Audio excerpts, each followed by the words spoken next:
가이로 스튜디오 온 여러분을 환영합니다. 오늘은 히브리서 4장 1절부터 13절까지를 통해서 하나님의 말씀의 능력이라는 제목으로 말씀을 전하고 싶습니다. 어쩌면 그렇게 하기보다는 우리가 이 세속 세계 가운데서 승리하기 위해서 필요한 것이 무엇인가, 그것은 말씀이다. 세속 세계에서 승리하기에는 말씀, 이렇게 제목을 정해도 좋겠습니다. 히브리서 4장 1절부터 13절까지 여러분이 빨리 한번 읽어보세요. 먼저 이 본문을 읽어보세요. 제가 한번 읽어볼까요? 그러므로 우리는 두려워할지니 그의 안식에 들어갈 약속이 남아있을지라도 너희 중에 혹 이르지 못할 자가 있을까 하니라. 하나님이 우리에게 영원한 안식, 하나님의 나라를 준비해 놓았는데 그 안에 들어가지 못할 자가 있을까 두렵다 하면서 그들과 같이 우리도 복음 전함을 받은 자들이나 들은 바 그 말씀이 그들에게 유익하지 못한 것은 듣는 자가 믿음과 결부시키지 아니함이라. 그러니까 하나님의 말씀을 들었지만은 그 말씀이 그들에게 유익되지 못하는 이유는 깨닫지 못해서 그렇고, 여기 빠져있지만 깨닫지 못했기 때문에 믿음이 생기지 않았기 때문이다. 이미 믿는 우리들은 저 안식에 들어간다. 하나님의 말씀을 깨달아서 믿음을 가진 자는 영원한 안식, 하나님의 나라에 들어갈 수 있는 그런 상태에 있다. 그가 말씀하신 바와 같으니 내가 노하여 맹세한 바와 같이 그들이 내 안식에 들어가지 못하리라 하셨다 하였으나 세상을 창조할 때부터 그 말이 이루어졌느니라. 세상을 창조할 때부터 하나님의 말씀을 깨닫지 못하면 믿음이 없고, 믿음이 없으면 하나님의 안식에 들어가지 못한다는 그런 쉬운 이야기입니다. 제7일에 관해서는 안식일입니다.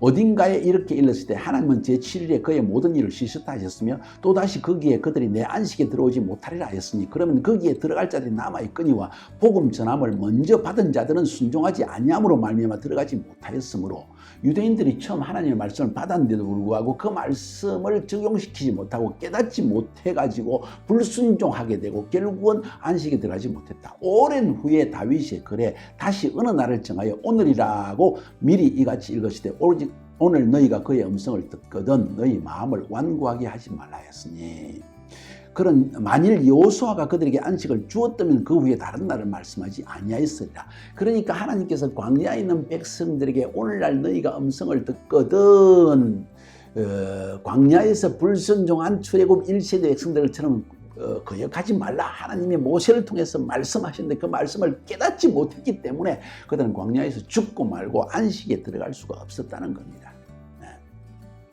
그런즉 안식할 때가 하나님의 백성에 남아있도다. 이미 그 안식에 들어간 자는 하나님이 자기의 일을 쉬신것 같이 그도 자기들의 일을 쉬느니라. 하나님의 말씀을 듣고 그것을 깨달아서 믿음이 일어나서 순종의 삶으로 나아가는 자는 이미 안식의 삶을 시작한 것이다. 그러면서 굉장히 중요한 말씀을 이렇게 하고 있습니다. 갑작스럽게 12절은 전혀 새로운 말씀이 임하는 것처럼 말합니다.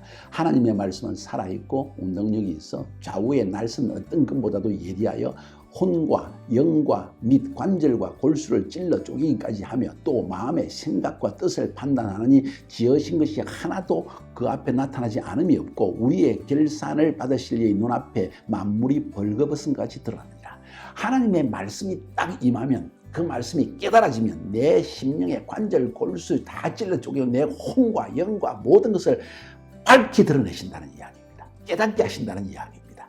말씀이 임하면 깨달음이 임하게지고 그 깨달음이 우리로 하여금 믿음을 주고 그 믿음이 순종을 만들어내고 그 순종이 우리를 안식에 들어가게 한다. 이런 말씀입니다. 그래서 히브리서 4장 1절부터 11절까지 길게 안식에 대한 이야기, 영원한 하나님의 나라, 영원한 안식, 제7일 안식일은, 유대인들이 지키는 안식일은 바로 영원한 안식을 바라보면서 살아라는 의미에서 하나님이 안식일을 지키라고 한 거예요. 그 안식에 들어가는 자가 누구냐?